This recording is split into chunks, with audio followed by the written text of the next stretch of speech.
And here to talk more about the impact that this could have on Adidas is former investment banker and author of The War on Small Business, Nichole Berlie. Nichole, thanks for being here. Great to see you. Adidas says that this will have a short-term negative impact up to nearly $250 million.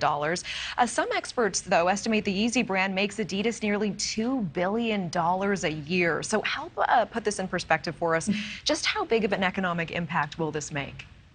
I think this is going to be huge for them. Adidas doesn't typically break out the Yeezy sales numbers, but you heard some of the analysts in the piece before saying that the estimates are that it could be worth close to $2 billion a year. So that would make Yeezy somewhere in the neighborhood of 7 to 10% of total sales. Now, you also heard that $250 million number. That's not sales, but that is earnings. That is hitting the earnings estimates of the company. And Adidas was already projecting to be negative in this quarter, in this fourth quarter. So that is going to be a huge loss for them.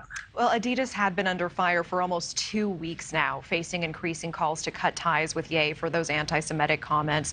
What did take them so long, and what kind of discussions do you think were going on inside of Adidas that ultimately led them to make this decision, despite the fact that it really would impact their bottom line? Yeah, I mean, obviously, Ye is a unusual person, I guess is the best way to say it, to do business with. He was already saying things like criticisms of the company and the CEO, saying things like they are copying my ideas. So, it must have been a challenge to deal with him overall.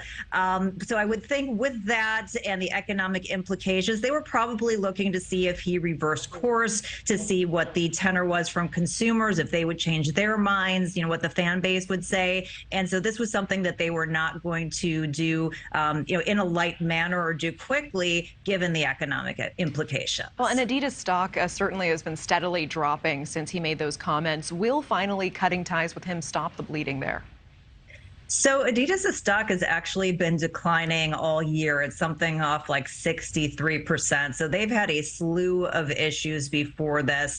They're heavily exposed to apparel, and consumers have been switching away from that. So they've had inventory issues and write-downs. They're having weakness in China. They're having some mismanagement at the upper ranks of management. So already this is a stock that was under fire. Now you're going to lose a brand that potentially was upwards of 7 to 10% of sales, and perhaps they can reclaim some of that, rebranding it and keeping those designs, but certainly not all of it. So unfortunately, I think that this puts further pressure on the stock. It's something that they're going to have to make up, and perhaps creates a turnaround situation for them. All right, Nichole Berlie, certainly appreciate all your insights. Thanks for your time. Thank you for watching. Go to newsnationnow.com to find NewsNation on your television provider, and don't forget to click the red subscribe button below to get more of NewsNation's fact-driven, unbiased coverage.